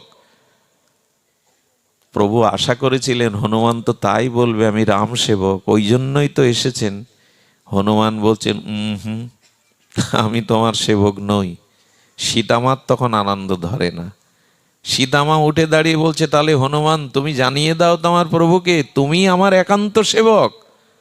হনুমান আবার বলছে, দুইজন একসাথে দাঁড়িয়েছে, সীতারাম বলছে, তাহলে তুমি আমাদের কারো একান্ত সেবক নয় তো কার সেবক তুমি, বলো, খুলে বলো। হনুমান উদ্গত কণ্ঠে ঘোষণা করলেন, আমি প্রভু রাম মা জানকীর ন্যায় আমি দুইজনেরই চরণ সেবক, আমি দুইজনেরই চরণ সেবা করি। এই হলো সেবা করার দক্ষতা। আচ্ছা, যদি বলতেন আমি প্রভুর সেবক, মা সন্তুষ্ট হতো না। এই জন্য সেবা করতে গিয়ে দৃষ্টি দিতে হবে, দৃষ্টি দিতে হবে যে সেবার সময় মনোদৃষ্টি দিতে হবে, যাকে সেবা দিচ্ছি তিনি সুখী হচ্ছেন কিনা, তিনি আনন্দ পাচ্ছেন কিনা। হনুমানের কথা কি বলবো, তবে এলো যখন প্রসঙ্গ শুনুন, সেবা কাকে বলে। 12 ঘন্টা প্রভুর চরণ সেবা করেন হনুমান, খুব ধ্যান দিয়ে শোনো মা। 12 ঘন্টা প্রভুর চরণ সেবা করেন হনুমান। রাতে প্রভু কনক ভবনে যান। কনক ভবন যারা অযোধ্যাতে গেছেন দেখবেন, কনক ভবন হলো প্রভু আর সীতামা যেখানে থাকতেন। তো সেই কনক ভবনে সীতামায়ের সাথে দুজন দাসী থাকতো সারা রাত। ওদের আলাদা ঘর ছিল। প্রভুর কোনো প্রয়োজন হলে, মা জানকীর প্রয়োজন হলে ওরা একান্ত সহচরী রূপে ওর মধ্যে থাকতো। হনুমান বুদ্ধিমত্ত কিন্তু সরল। সরল না হলে তো ভগবান পাওয়া যায় না, ভক্তি হয় না। কপটতা থাকলে ভগবানকে হৃদয়ে ধারণ করা যায় না। তো 12 ঘন্টা প্রভুর চরণ সেবা করে সন্ধ্যায় যখন মা জানকীর কক্ষে প্রবেশ করছে কনক ভবনে, হনুমান প্রভুর সাথে সাথে যাচ্ছে। রাম বলছে, আরে দাঁড়াও, এর মধ্যে তোমার মা আর আমি একান্ত থাকি, এটা আমাদের দাম্পত্য স্থান, এখানে তুমি প্রবেশ করতে নেই তোমার। হনুমান এই দরজার বাইরে থাকো। প্রভু সারা রাত তোমাকে না দেখে কি করে থাকবো আমি। রামচন্দ্র বললেন, এরকম অবুঝ হতে নেই, মা তোমাকে এখানে থাকতে দেবে না। জানকী এসে একটু শাসন করলো, হনুমান বাইরে যাও, এটা কনক ভবন, এটা প্রভুর আর আমার একান্ত স্থান থাকবার, এখানে তুমি থাকতে পারো না। বাইরে বের করে দিলে হনুমান কি করেছিল জানেন? সারা রাত ওই দরজার বাইরে বসে কেঁদেছিলেন, প্রভু এই 12 ঘন্টা যে আমার ঘুম হয় না তোমাকে না দেখে, আমি কি করে ঘুমাবো বলতে পারো? তোমার চরণ ছাড়া যে কিছু ভালো লাগে না। এই দেখুন, সুগ্রীবের সাথে পরিচয় রামচন্দ্রের করিয়ে দিয়েছিলেন হনুমান, কিন্তু সুগ্রীব কিষ্কিন্ধ্যার রাজ সিংহাসন পেয়ে গেল। বিভীষণের সাথেও রামের পরিচয় করিয়ে দিয়েছিলেন হনুমান, বিভীষণ লঙ্কার রাজা হলো। আর সীতা উদ্ধার করে রামচন্দ্রকেও সিংহাসনে বসালেন হনুমানেরই প্রেরণা সেবা। কিন্তু হনুমান কোনো পদ, কোনো রাজত্ব নেয়নি। বলেছিল, প্রভু তোমার চরণ পদ সেবা ছাড়া আমি অন্য কোনো পদ চাই না। প্রভাতে সরজু স্নান করতে যখন দরজা খুললেন রাম, দেখে হনুমান ওখানেই বসে কাঁদছে। হনুমান তুমি বিশ্রামে যাওনি? বললাম তো প্রভু, তোমার চরণ ছেড়ে থাকতে ভালো লাগে না, ভালো লাগে না, তুমি একটা উপায় করো। বললেন, তোমাকে তো বারবার বলছি এই কনক ভবনে কোনো পুরুষের অধিকার নাই, সরজু নদীর তীরে হনুমান কাঁদতেন, হে সরজু, তুমি তো দেবতা, তুমি কোনো উপায় করতে পারো না? কি বলবো, হনুমান হলো ভগবান শঙ্কর, প্রভুর সেবার জন্য হনুমান রূপে এসেছিলেন। শিব ঠাকুরই, ভগবান শঙ্করই হনুমান রূপে এসেছিলেন ত্রেতায় প্রভুর সেবার জন্য। শিব ঠাকুরের চোখের জল সাধারণ না, হনুমানের চোখের জল সরজু নদীতে পড়ে উত্তপ্ত হয়ে গেল সরজু। সরজু দেবতা দেখা দিয়ে বললেন, হনুমান, তোমার বিরহের অশ্রু এত তাপ যে আমার সরজুর নদীর জলও তাপময় হয়ে যাচ্ছে, কি চাও বলো? বলেন, যাতে আমি রাত্রেও প্রভুর দুয়ারে পড়ে থাকতে পারি, সেবা করতে পারি, আমাকে সেই বর দিন। বললেন, চলে যাও, দিনের 12 ঘন্টা তুমি হনুমান রূপে থাকবে, আর রাতের 12 ঘন্টা তুমি চম্পক মঞ্জুরি সখী হয়ে মা জানকী সহচরী হয়ে কনক ভবনের মধ্যে থাকবে। এই হলো সেবা ভাবনা। দিনেও রাতেও ওই মঞ্জুরি হয়ে তিনি চম্পক মঞ্জুরি হয়ে ওর মধ্যেই থাকতেন। সুধীজন, সেবার আরেকটি দৃষ্টান্ত বলি আপনাদের। আমাদের গিরি গোবর্ধনে শ্রীধাম বৃন্দাবনে শ্রীনাথজির সেবক ছিলেন কৃষ্ণদাস। বড় অদ্ভুত এই কথা। আমি সেবা নিয়ে বলছি, সেবা ছাড়া ভগবানকে আনন্দ দেওয়া যাবে না, সেবা ছাড়া ভক্তি হবে না। উনি কি করেছেন, কৃষ্ণদাস প্রতিদিন, খুব ধ্যান দিন, কৃষ্ণদাস প্রতিদিন 8টা করে স্বর্ণমুদ্রা বাজার করতে যেতেন শ্রীনাথজির 56 ভোগ, দামি কাপড়, দামি ভোগরাগের জন্য। 8টা করে স্বর্ণমুদ্রা নিয়ে, 4টে করে স্বর্ণমুদ্রা নিয়ে তিনি দিল্লিতে যেতেন আর আগ্রায় যেতেন। বৃন্দাবন থেকে দিল্লি অনেক দূর, এখনো প্রাইভেটে গেলে 3 ঘন্টা লাগে। দিল্লি যেতেন বাজার করতে, আগ্রায় যেতেন বাজার করতে। যদি তাকে দিতে হয়, ভালোটা দিতে হয়। একটা কথা বলি, যেদিন গুরু সেবা, ভক্ত সেবা বাড়িতে হবে, ভগবানের সেবা, সেদিন বাজার করবার জন্য যাকে পাঠাবেন তাকেও ভক্তকে পাঠাবেন। কেন জানেন? নিবেদনটা শুধু ঠাকুর ঘরে থালা নিয়ে মন্ত্র ঘণ্টা নাড়লে নিবেদন হয় না। আমি দেখেছি প্রকৃত ভক্ত বাজার করতে গিয়ে কি বলে জানেন, ভাই তোমার দোকানের সব থেকে ভালো ফলটা, ভালো সবজিটা হাসি মুখে দাও, আমার ঠাকুরের সেবায় লাগবে, ভক্ত সেবায় লাগবে। তুমি দাম জানাও, একটু হাসি মুখে প্রসন্ন, ওইটাই নিবেদন। আমরা গিয়ে যদি বলি এই আপেল 250 টাকা আর এই আপেল 150 টাকা, তো এর থেকেই বেশি দাও, নিবেদন হবে না। কাকে কি দিচ্ছেন আপনি? যেটুকু দিবেন সামর্থ্য থাকলে তাকে উত্তমটাই দিবেন, মন প্রসন্ন করে খুলে দিবেন তাকে। কৃষ্ণদাস বাজার করতে গেছেন দিল্লিতে, দামি কাপড় কিনেছেন, 56 ভোগের ব্যঞ্জন কিনে গাড়িতে তুলে দিয়ে রাস্তা দিয়ে যেতে দেখে রাস্তার মধ্যে একটা দিল্লির বাজারে একটা নর্তকী নৃত্য করছে আর সঙ্গীত করছে। তার কণ্ঠস্বর এত মধুর, ওনার কানে এসে ওই মধুর কণ্ঠস্বর যখন অমৃত ঢেলেছে, উনি ওই ভিড়ের মধ্যে দাঁড়িয়ে গেছেন। আর সাধু দেখলে কিছু মানুষ উপহাস করে, কি গো বাবাজি, নর্তকীর নৃত্যে তুমি আবেশ এসে গেছে তোমার, বাহ, কৃষ্ণদাস বাবাজি নর্তকীর নৃত্য আর গান শুনছে। কে কার দিকে দৃষ্টি দেয়? কণ্ঠটা শুনে কেন দাঁড়ালেন জানেন? নর্তকীর নৃত্য দেখতে উনি গেছেন, গোবিন্দের বাজার করতে গেছেন, শ্রীনাথজির বাজার করতে গেছেন, কিন্তু কণ্ঠটা শুনে মনে হয়েছে আমার ভগবানকে যদি এই কণ্ঠের একটা সঙ্গীত শুনিয়ে আনন্দ দেওয়া যেত। একবার ভাবনা দেখুন সেবার, যদি এর কণ্ঠে শ্রীনাথজির একটি সঙ্গীত শোনানো যেত, না জানি আমার শ্রীনাথজি কত আনন্দ পেত।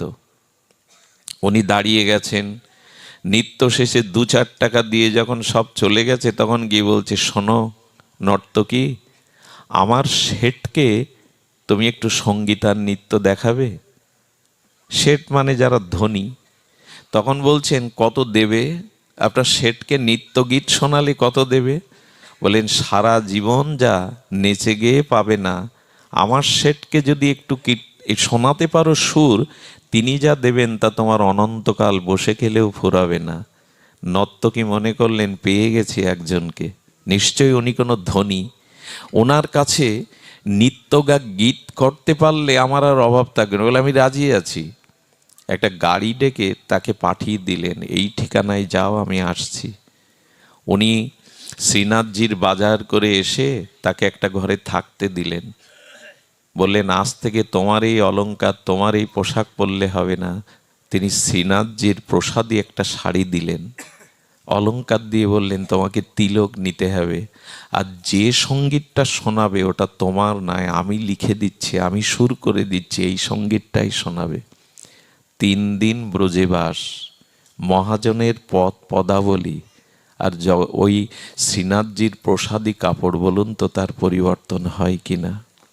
বলেন, কে এই শেঠ যার জন্য আমাকে প্রস্তুতি নিতে হচ্ছে? 3 দিন বাদে বললেন, আমি প্রস্তুত আছি, এবার চলুন আপনার শেঠের কাছে, আমি তাকে গান শোনাবো। বলো, এসো। নূপুর পায়ে দিয়ে তাকে গোপী বেশে সাজিয়ে, দেখুন সেবা কাকে বলে। বাজারের এক নর্তকীর কণ্ঠ মধুর শুনে মনে হয়েছে, আমার প্রিয় পরমকে যদি আমি এর কণ্ঠে গান শোনাতে পারতাম। মন্দিরে দুয়ার খুলে দিয়ে বলছেন, আমার শেঠ শ্রীনাথজি। উনি বললেন, একে গান শোনাবো? বলে, খবরদার, একে বলবে না, ইনি আমার সাক্ষাৎ। একে যদি একবার আনন্দ দিতে পারো, আর তোমার জীবনের পিছের ফিরেতে হবে না। শ্রীনাথজির মূর্তি আজও যারা বৃন্দাবনে যাবেন, গোবর্ধনে, দেখলে আপনি চোখ ফেরাতে পারবেন না। শ্রীনাথজি প্রকট হয়েছিলেন নিজে নিজে, ওই মূর্তিকেও গড়নি, প্রেমময় বিগ্রহ। দেখে নর্তকী বলছে, সারা জীবন নিত্য গীত করলাম, কত হাত পা বেঁকিয়ে নেচেছি বাজার ঘাটে, আজ তোমার সামনে তোমাকে গান শোনাবো, তোমাকে নৃত্য দেখাবো, তবে আমি প্রাণ উজাড় করে তোমাকে সঙ্গীত শোনাবো। আমার একটা সত্য আছে, দেখাও না একবার তোমার সেই রূপের ঝটা, একবার আমাকে দেখাও। এই রূপ যদি আর তোমার স্বরূপে যদি দেখতে পাই, ওই সঙ্গীত শোনাতে শোনাতে সাধু কৃপা, তো এই দেখুন বৈষ্ণবের কৃপা, কৃষ্ণদাসের মতো মহাত্মার কৃপা পেয়েছে। ওই সঙ্গীত গাইতে গাইতে ভগবান প্রসন্ন। ভগবান যে কার প্রতি, কখন আপনি ভজন করছেন বলেই যে আপনার প্রতি প্রসন্ন হবে এমন না, কার প্রতি যে উনি কখন প্রসন্ন হয়ে যান, এক ঝলক বিজুরি চমকিতের মতো সচ্চিদানন্দ প্রেমময় রূপ দেখিয়ে দিলেন এই নর্তকীকে। যেই দেখলেন, উনি চৌকাঠের ওপর মাথা রেখে পড়ে গেলেন, প্রভু এ কি অপরূপ রূপ তোমার। তবে শোনো, তুমি যে আমাকে কৃপা করে দর্শন দিলে এই অপরূপ মনোহর রূপে, তোমাকে আমি কি দেব? পাপ ছাড়া তোমার হৃদয়ে কিছু নেই। তবে একটা জিনিস তোমাকে দেওয়ার আছে, যে জিনিসটা খুব মূল্যবান, সেটা হলো আমার প্রাণ। যখন তোমাকে দেখেছি, প্রাণ ছাড়া তো দেহের মূল্যবান কিছু নেই। চৌকাঠে মাথা রেখেই তার শ্রীনাথজিকে প্রাণ দিয়ে ওখানেই দেহ ত্যাগ করলেন নর্তকী। একে বলে সেবা, কৃষ্ণদাসের একে বলে সেবা। সেবা যদি না, শুনুন, সেবা ছাড়া প্রেম নাই, সেবা ছাড়া ধর্ম নাই। সেবা চাই, সেবাই ধর্ম। আমরা সেবা নিতে শিখেছি, সেবা করতে শিখেনি। সুধীজন, সাধুগুরু বৈষ্ণবের সেবা, এই সেবার মধ্যে দিয়েই ভগবান প্রসন্ন হবেন, এই সেবার মধ্যে দিয়েই ভগবানের কৃপা লাভ করতে। আর সেবা মানে কিন্তু আমি কয়েকবার উচ্চারণ করেছি, ভগবানকে সুখ দেওয়া, তাকে আনন্দ দেওয়া, তাকে সুখ দেওয়ার নামই হলো সেবা। দেখুন, সেবা আপনি ভজন দিয়েও করতে পারেন, ভজন দিয়েও আপনি সেবা করতে পারেন। কেমন জানেন? অন্ধ বৃন্দাবনে জন্মেছিলেন আমাদের সুরদাস। অন্ধ সুরদাসের কথা যারা ভক্ত জীবনী পড়েছেন, ভক্তমাল গ্রন্থ পড়েছেন, জানেন এই সুরদাস অন্ধ ছিলেন। যমুনার তীরে বসে পদ রচনা করে তিনি গোবিন্দকে শোনাতেন, ভগবানকে শোনাতেন। জন্মন্ধ, কিন্তু ভেতরের দৃষ্টিতে ভগবানকে শোনাতেন। ঘটনা কি ঘটল জানেন? বৃন্দাবনে এসেছিলেন বল্লভাচার্যচারী মহাপ্রভু। ওনার কণ্ঠের সঙ্গীত শুনে মনে হলো, বাহ, এমন করে কেউ গাইতে পারে, জন্মন্ধ ব্যক্তি, একে নিয়ে ভগবানের সঙ্গীতে দেওয়া দরকার। আর সুরদাসকে নিয়ে বললেন, এই মন্দিরে বসে বসে তুমি শ্রীনাথজিকে গান শোনাবে। কিভাবে শোনাতেন জানেন? যেসব ভোগ রাগ দিতেন উনি তো দেখতে পেতেন না, কিন্তু ভোগ রাগ বর্ণনা করে কীর্তন করতেন, আরতি কীর্তন। বলতেন পারে ইনি চোখে দেখে না, অথচ ভোগগুলো কি ভোগ দেওয়া হয়েছে বর্ণনা করেন, ঠাকুরের কি পোশাক পরানো হয়েছে বর্ণনা করেন। তবে কি সত্যিই দেখতে পান? একদিন পরীক্ষার জন্য পূজারি করেছে কি গোবিন্দের অঙ্গে কোনো বসন দেয়নি, দেখি আজ কি গাই ভজনে। উনি তখন গাইছেন, আহা তুমি তো সবই সুন্দর, তোমার বসনহীন তুমি এত সুন্দর, এই পদ রচনা করে গাইছে।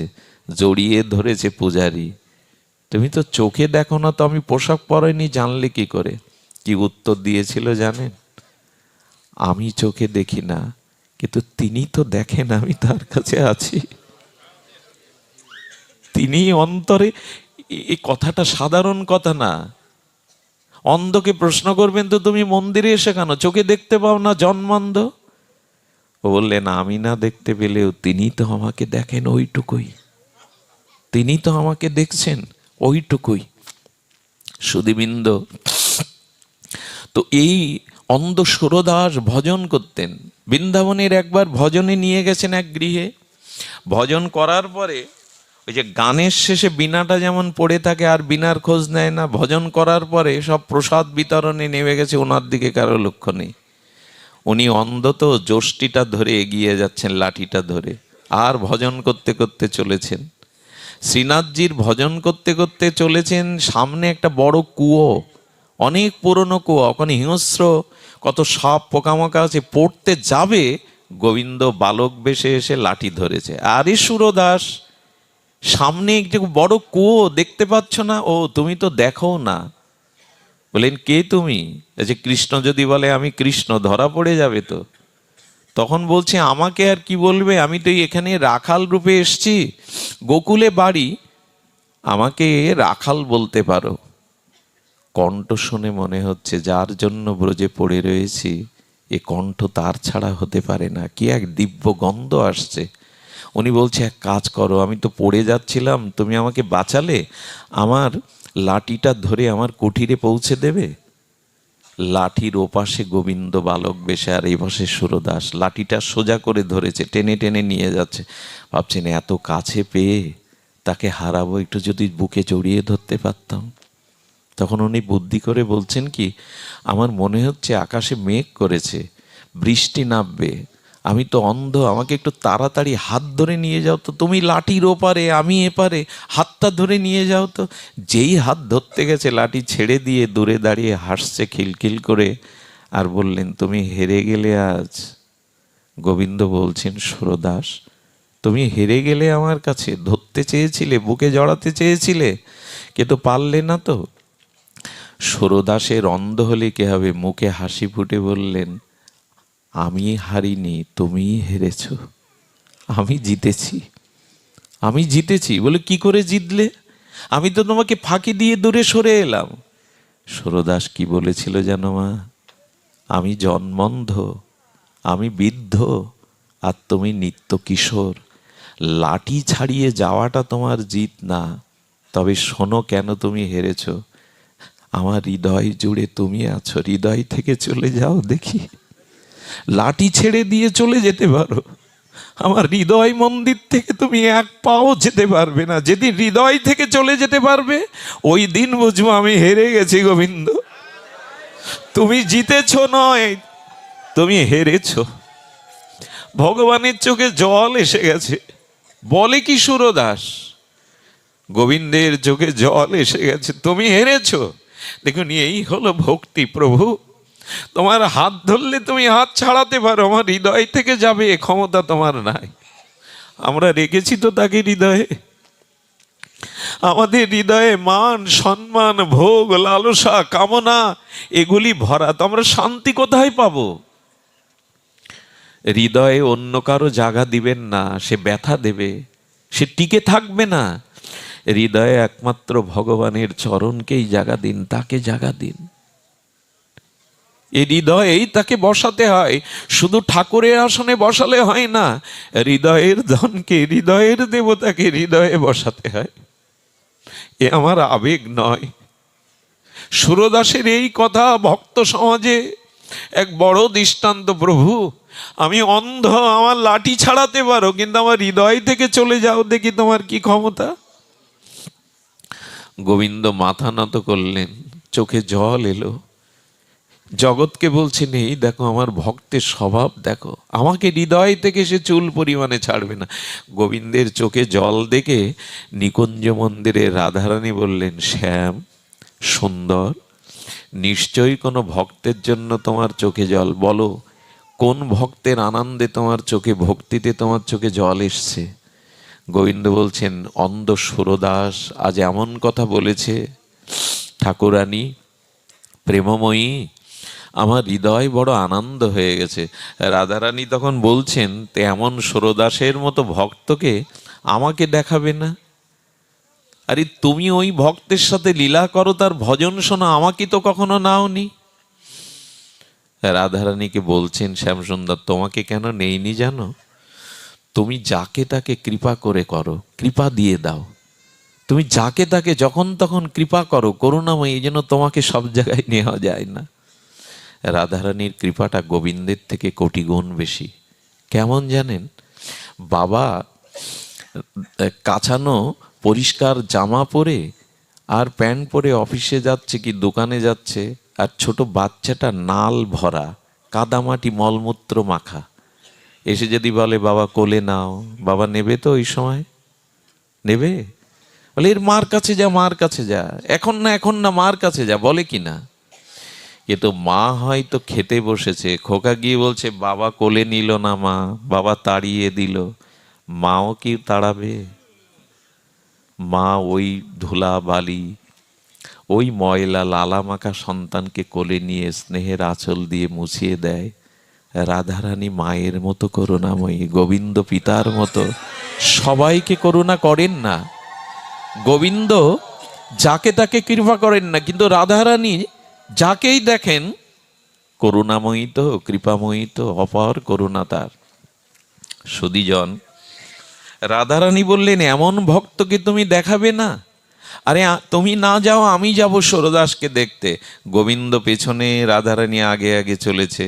একটা কথা বলি, সুরদার ভজন করছে কুটিয়ায় বসে, নিজে পদ রচনা করতেন।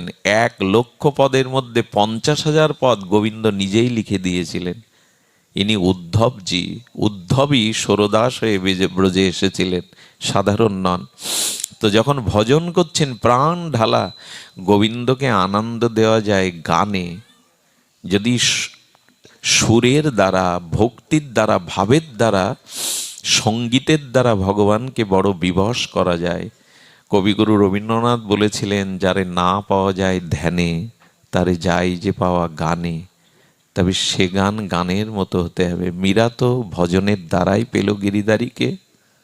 সুধীজন, সুরদাসের সঙ্গীতের মহিমায় ভাবাবিষ্ট উচ্ছ্বাসে রাধারানী কুঠিয়ার সামনে এসেছে। কিন্তু রাধারানী সব লুকাতে পারলেও দুটো জিনিস লুকাতে পারে না, ওনার চরণের নূপুর ধ্বনি উনি লুকাতে পারেননি।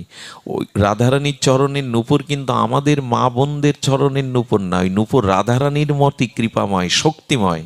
ওই নূপুরের ধ্বনি শুনে আর শ্রীজির অঙ্গের গন্ধ, চরণের দিব্য চিন্ময় গন্ধ শুনে সুরদার বললেন, যার জন্য ব্রজে পড়ে আছি তবে কি তিনি এলেন আজ? নূপুর ধ্বনি শুনে বুঝতে, ওই যে সেবক হতে গেলে তাকে দক্ষতা, আরে বোঝা যায়। আপনার প্রিয়জনের পায়ের শব্দ শুনে বোঝেন না যে উনি আসছেন? বোঝা যায় কি না? প্রিয়জনের পায়ের শব্দ শুনেও অঙ্গ গন্ধ দেখে বোঝা যায়, চোখ বুঝে উনি এসছেন। ভক্ত বুঝবে না রাধারানীকে? যেই চরণের নূপুর বেজেছে, মনে মনে প্রসন্ন হয়ে বললেন, তবে এতদিন পরে এলে, হে করুণাময়ী, হে রাসেশ্বরী, হে কৃপাময়ী, এতদিন পর তোমার কৃপা হলো। সুধীজন, রাধারানীকে ভজন শোনাচ্ছে, রাধারানী বিবশ হয়ে শুনছেন। শুনতে শুনতে সুরদাসের মনে চেয়েছে, ওরে সুরদাস, তোর কুটিরের সামনে আজ কে দাঁড়িয়ে দেখ। গোবিন্দও যার চরণ দোকানা বুকে নিয়ে দেহি পদপল্লব মুদরম বলে মাথায় ধারণ করেন, সেই চরণ আজ তোর কুঠিয়ার। দেখুন, ভক্তি ভগবানকেই টেনে আনে, রাধারানীকেই টেনে এনেছে তার দুয়ারে। আচ্ছা, ফুলের মধ্যে মধু থাকলে, ফুলের সৌন্দর্য থাকলে ভ্রমরকে নিমন্ত্রণ করতে হয়? ফুল ভ্রমরের কাছে যায় না, ভ্রমরই তো ফুলের কাছে আছে। হৃদয়ে যদি নিষ্কপট শুদ্ধ ভক্তি থাকে না, সেই ভক্তির লোভে ভগবানই ছুটে আসে। ভগবানের কাছে ভক্তকে যেতে হয় না, ভক্তই ছুটে আসে, ভক্তের চরণেই ছুটে আসে ভগবান। আজ রাধারানী দুয়ারে দাঁড়িয়ে সুরদাস মনে করলেন ওই চরণ একবার চাই, যে চরণ মস্তকে নিয়ে গোবিন্দ আরাধনা করেন। দেহি পদপল্লব মোদরাম বলে মস্তকে ধরেন। সুরদাস গান গাইতে গাইতে ওইভাবে লুটিয়ে পড়েছে রাধারানীর চরণটা ধরবে বলে। চরণ ধরেছে বলে, তবে নুপুরটা হাতের মধ্যে, রাধারানী ইচ্ছা করে এই চরণটা ছাড়িয়ে নিয়েছেন। যেই ছাড়িয়ে নিয়েছেন, সুরদাস নুপুরটা হাতে পেয়েই বুকে জড়িয়ে ধরে প্রেমাবেশে অষ্টসাত্ত্বিক বিকার এসে গেল। রাধারানীর চরণের নুপুর রাধারানীরই কৃপা শক্তি, উনি প্রেমে বিবশ হয়ে গেলেন। রাধারানী ক্ষীণকণ্ঠে বললেন, বাবা নুপুরটা দাও, আমি বসন্ত রাসে নৃত্য করতে যাব, নুপুরটা দাও। বলে, নুপুর যে তোমার তা আমি বুঝবো কি করে, আমি তো অন্ধ। যদি আর কেউ এসে বলে বাবা নুপুরটা আমার, সেবা করতে গেলে, ভগবানকে পেতে গেলে না এই নুপুরটা। রাধারানী বললেন, কি করে প্রমাণ করি নুপুর আমার, তো চোখ নাই। তখন বলছে, বাবা নুপুরটা আমারই। বলে, প্রমাণ দাও। বলে, তাহলে তুমি দেখো। রাধারানীর কোমল হস্ত করপল্লব, চোখে হাত বুলিয়ে দিলেই সুরদাস দৃষ্টি পেলেন। বাম চরণে তাকিয়ে দেখে, উনি তো জানিনি এই নুপুর রাধারানীর। চরণটা দেখেই বলেছে, হ্যাঁ এটি তোমার নুপুর। বলো, দাও। বলে, এত কাছে যখন এসেছো হাত বাড়িয়েছো কেন? চরণটা বাড়িয়ে দাও না, চরণে নুপুরটা পরিয়ে দিই। এত কৃপা করতে যখন এলে, চরণে নুপুরটা পরিয়ে দেওয়ার পরে বলছেন, সুরদাস আমার কাছে কিছু চাও। আমাকে দর্শন পেলে তাকে কিছু দেওয়ার ইচ্ছা জাগে, কিছু চাও। সুরদাস বললেন, ঠাকুরানী তোমার চরণ পেয়েছি, বাকি তো কিছু নাই। তবে যদি কিছু দিতে চাও, আমাকে আবার অন্ধ করে দাও।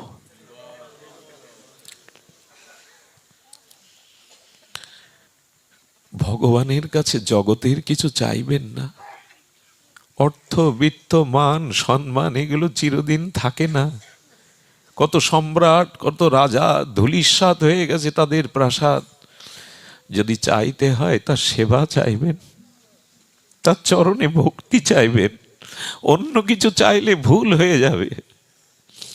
ন ধনং ন জনং ন সুন্দরীং কবিতাং বা জগদীশ কাময়ে মম জন্মনি জন্মনীশ্বরের অহেতুকি ভক্তি তৈ। শ্রীকৃষ্ণ চৈতন্য মহাপ্রভু শিখিয়েছেন এই মন্ত্র। আমি ধন চাই না, আমি কবিত্ব, প্রতিভা, মান চাই না, সুন্দরী রমণী চাই না। তোমার চরণে যেন আমার অহেতুকি সেবা ভাব হয়, ভক্তি হয়। অহেতুকি, কোনো হেতু যেন না থাকে। রাধারানী বললেন, সুরদাস এই নয়ন ফিরে পেলে আর আমাদের দেখলে এখন অন্ধ হতে চাইছো কেন? কেন জানো? শুনুন, কথাটি মন দিয়ে শুনুন। কেন চাইছি জানো? আমি জীবনে অন্য রূপ দেখিনি, আজ এই যুগল দেখলাম জীবনের প্রথম দৃষ্টিতে। অন্ধ কেন হতে চাইছি জানো? আর কোনো রূপ যেন এ নয়নে জগতে আমি না দেখি।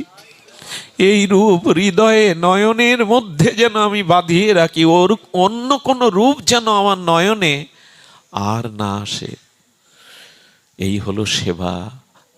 অন্য রূপ যেন আমার নয়ন মনে না ধরে, তোমারই রূপ যেন চিত্তে প্রকাশ হয়। এই হলো সুরদাসের সেবা ভাবনা। এটাই চিত্তকে স্বভাব করতে পারে। আমাদের কুকর্ম অধর্মকে একমাত্র বিতাড়িত করে চিত্তে প্রেম ভক্তি জাগাতে পারে এই সেবা ভাব। কি করে তিনি সংসারের জন্য যারা করছেন দিনরাত, এ সংসার আপনাকে সারাৎসার কিছু দেবে না। যাদের জন্য মাথার ঘাম পায়ে ফেলে দিনরাত করতে হয়, সংসার করেছি যখন তাদের ভাবনা ভাবতে হয়। কিন্তু এই যাদের জন্য যা করছেন, গোবিন্দ বলছে কি এক কাজ করো, পিতা মাতা স্ত্রী সন্তানকে যেরূপ ভালোবাসো ওদের মতো করে আমাকেও একটু ভালোবাসো না। আমাকে ওদের থেকে বেশি ভালোবাসতে হবে না, ওদের প্রতি তোমার যে দায়িত্ব ভালোবাসা, ওরকম করে আমাকে ওদের মতো করে নাও না। শুধু ঠাকুর ঘরে ছবিতে বাঁধিয়ে রেখো না, আমাকে সিংহাসনে বসিয়ে রেখো না, তোমাদের ঘরের একজনের মতো করে আমাকে। ওই ভালোবাসাটাই চাইছেন উনি, পুত্র রূপে, বন্ধু রূপে, প্রিয় রূপে। ওই ভালোবাসাটাই চাইছেন, যে আমাকে প্রিয় মনে করে, একান্ত নিজ মনে করে আমাকে ভালোবাসো। যদি সখা রূপে, বন্ধু রূপে, যদি পুত্র রূপে, বা প্রিয়া যেমন প্রিয়কে ভালোবাসে, প্রিয় যেমন প্রিয়াকে ভালোবাসে, তেমনি আমাকে ওদের মতো স্থানে বসিয়ে আমাকে ভালোবাসো। বলছিলাম সেবা আমাদের উত্তরপ্রদেশে নয়, দক্ষিণ ভারতে, কর্ণাটকে একবার এক সরল বাবাজি গিয়ে বললেন, বাবা আমাকে দীক্ষা দিবেন? বলে হ্যাঁ দিতে পারি, কিন্তু ভজন করবে তো, দীক্ষা নিয়ে বীজ রেখে দিলে হবে না। বীজকে মাটিতে বিশুদ্ধ জল, বিশুদ্ধ বাতাস দিয়ে মাটিতে বপন করতে হবে, না হলে বীজ অঙ্কুর হয় না। অনেকেই দীক্ষা নিয়ে তা এক বেলাও পর্যন্ত এক আহ্নিকও করে না, তো সেই বীজ কি হবে? আপনার প্রেম ভক্তি হবে? বীজ তো মাটিতে বপন করে বিশুদ্ধ জল বাতাস লাগাতে হবে, নাহলে অঙ্কুর হবে? দীক্ষা নিয়ে হরিনাম নিয়ে রেখে দিয়েছি, মালার ঝোলা রেখে দিয়েছি, তো হবে না। বীজকে মাটিতে বপন করে বিশুদ্ধ জল বাতাস দিতে হবে, তবে তো অঙ্কুর হবে। উনি গিয়ে বললেন আমাকে দীক্ষা দিন। দীক্ষা দেওয়ার পরে বললেন, ভগবত কৃপা কি করে লাভ হয় বলুন? খুব মন দিয়ে শুনুন কথাটি। বলছেন দীক্ষার পরে ভগবানের যে কোনো একটা সেবা অঙ্গ নিত্য আপনাকে পালন করতে হবে, নাহলে দীক্ষা ফলবতী হবে না। যে কোনো একটা অঙ্গ আপনাকে নিত্য সেবা করতে হবে। বললেন প্রভু আমার কি সেবা? বলে মালা গাঁথতে পারবে? সিঙ্গার আরতি ভোরের আগে মালি ফুলগুলো তুলে রেখে দেয়, ওইটা প্রতিদিন সিঙ্গার আরতির আগে একটা মালা করে ঠাকুরের গলে দিতে হবে, এইটা তোমার নিত্য সেবা। বললেন পারবো। ভোরে স্নান করেন, তিলক নিয়ে মালা গাঁথেন, আর বললেন শোনো, এই সেবা করার সময় কারোর সাথে কথা বলবে না, কারোর দিকে চাইবে না, কেউ ডাকলে তার ডাক তখন শুনবে না সেবা সম্পূর্ণ না হলে, এটাই সেবার নিয়ম। ঠাকুর ঘরে যখন ভগবানকে সেবা দেবেন, অন্যের সাথে গল্প কথা এগুলো বলবেন না, একান্তভাবে আত্মনিবেদনপূর্বক সেবা করবেন, তবেই সে সেবা তিনি গ্রহণ করবে। সুধীজন উনি মালা গাঁথেন, গুরুদেব বলে দিয়েছেন মালা গাঁথতে গাঁথতে না সুস পুড়তে পুড়তে হাতটা ফুলে গেছে, ঘা হয়ে গেছে, তবু গাঁথেন। গুরুদেব বলে দিয়েছেন একটি সেবা নিত্য করতে হবে। ভগবান প্রসন্ন হয়ে একদিন পূজারীকে বলছেন, ও মালা গাঁথছে ভোরবেলা, ওকে ডেকে দাও। বলো ঠাকুর ডাকছে। যেই গিয়ে বলেছে ও কথা কানে দেয়নি। গুরুদেব বলে দিয়েছে সেবা সম্পন্ন না হলে কারোর সাথে কথা বলবে না। ওইভাবে মালা গাচ্ছে, দুবার এসে বলছে স্বয়ং ঠাকুর তোমাকে ডেকেছে, শোনেনি কথা। মালা গাঁথার পরে প্রণাম করে গুরুদেবকে বলছেন, গুরুদেব ঠাকুর নাকি এই অভাগাকে ডেকেছে, আমি যাইনি মালা গাঁথা শেষ না হলে।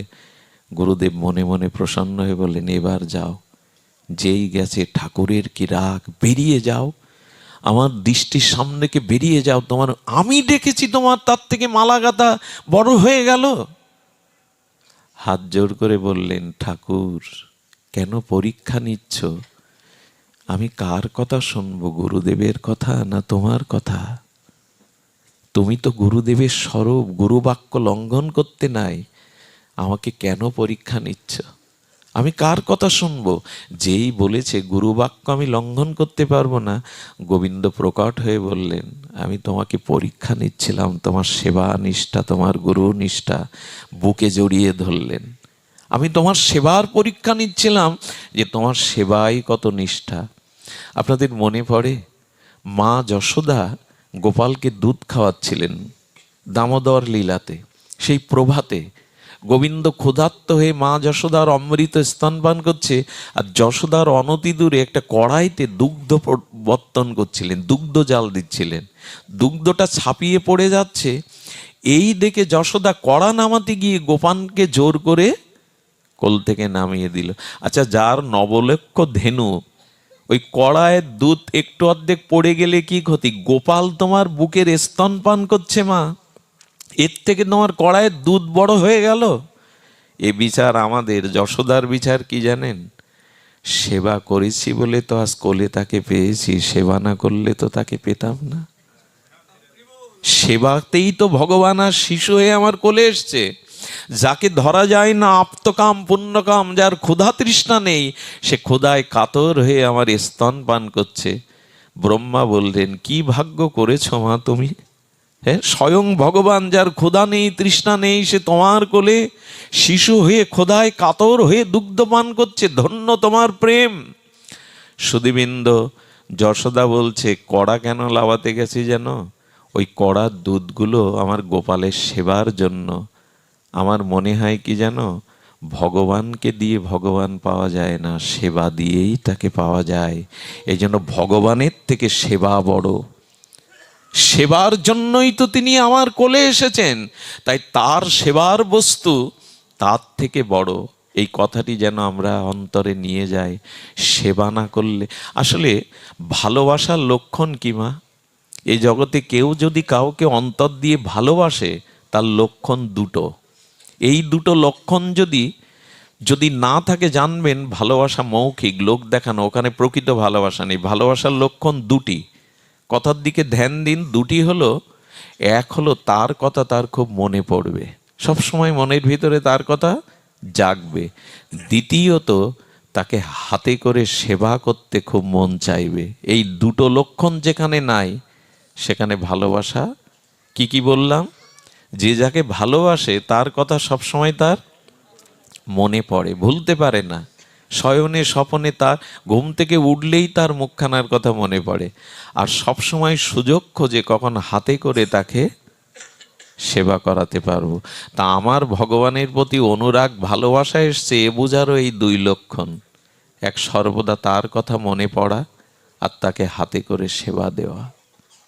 তাকে হাতে করে সেবা দেওয়া, এই লক্ষণই প্রমাণ করে, এই লক্ষণই প্রমাণ করে যে এটি সেবা।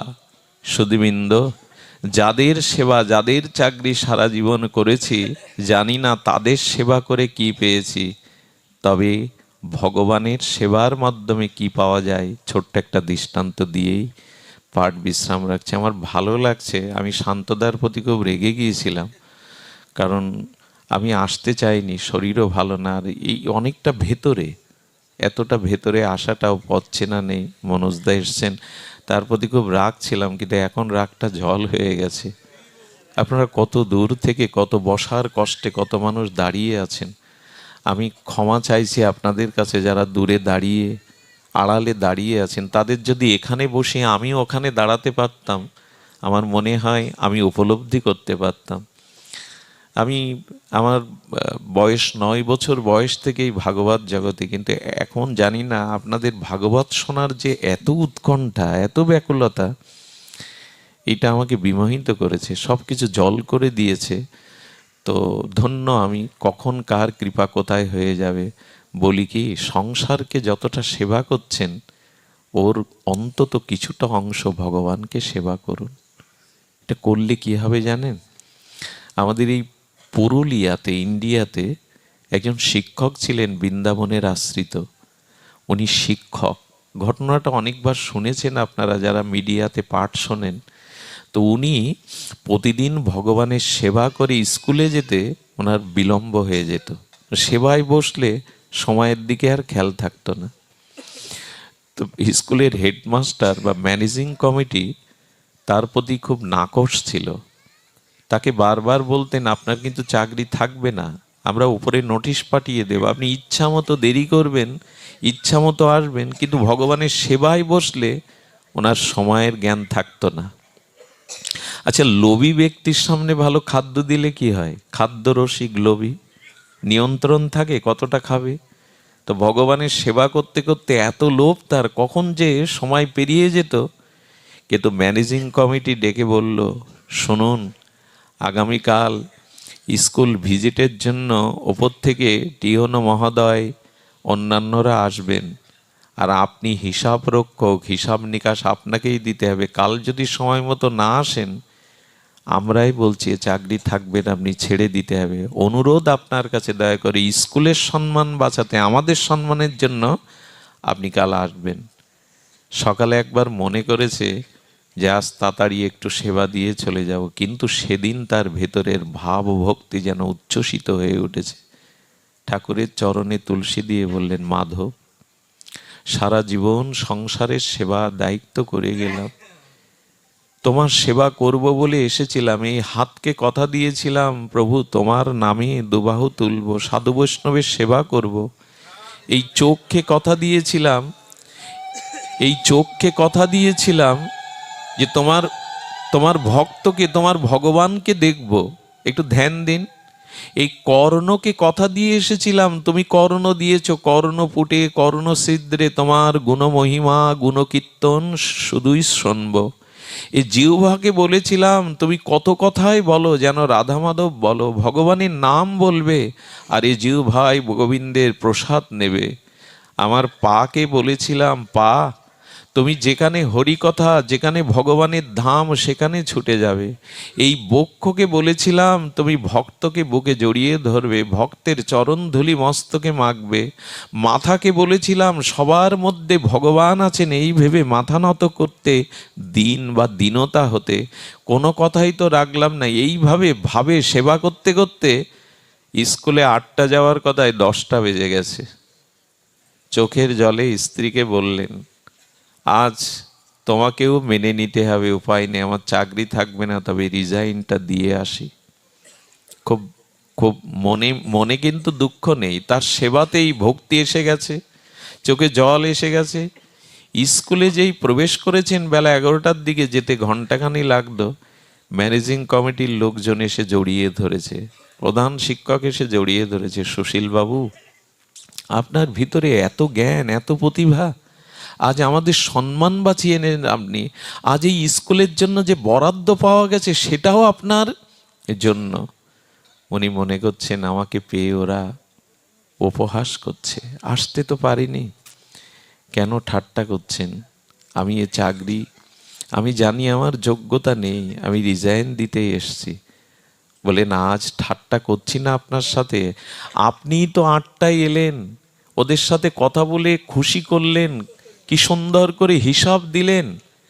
বললেন আপনি ভুল বলছেন, এখনো ঠাট্টা করছেন। বলে ঠাট্টা করলে আপনি আপনার হাজিরা খাতায় সইটা দেখুন। কি বলবো আপনাদের, খাতা বের করে দেখে ওখানে ওনার নাম হাজিরায় সই করা।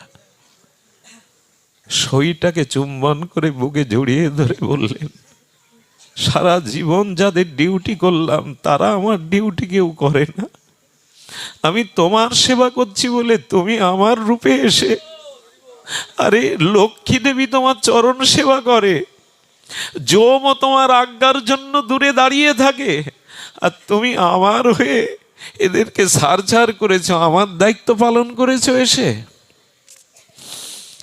সইটাকে বুকে জড়িয়ে দিয়ে বললেন, হেডমাস্টার মশাইকে, মাস্টার মশাই, আজ বুঝে গেছি কার ডিউটি, কার চাকরি করা জগতে উচিত। ছেড়ে দিলেই বৃন্দাবনের পথে চলে গিয়েছিলেন। অনেকের চাকরি করেছি, অনেকের দাসত্ব করেছি, সংসারে অনেক করেছি, কিন্তু কেউ আমার দায়িত্ব নেয়নি।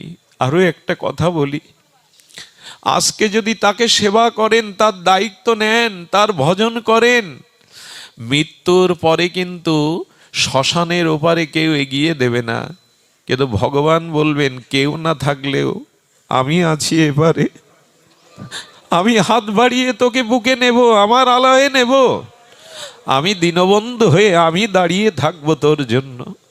এই জন্য ভগবানের আর এক নাম দীনবন্ধু। কেউ যেদিন থাকবে না আমার সাথে, ওই চিতায় পুড়িয়ে যেদিন সবাই মুখ ফিরিয়ে নেবে, সেদিন ওপারে বলবে না, আয়, আমি ঘরের মানুষ, ঘরের ছেলে, আয় ঘরে আয়, আমি তোর জন্য দাঁড়িয়ে আছি।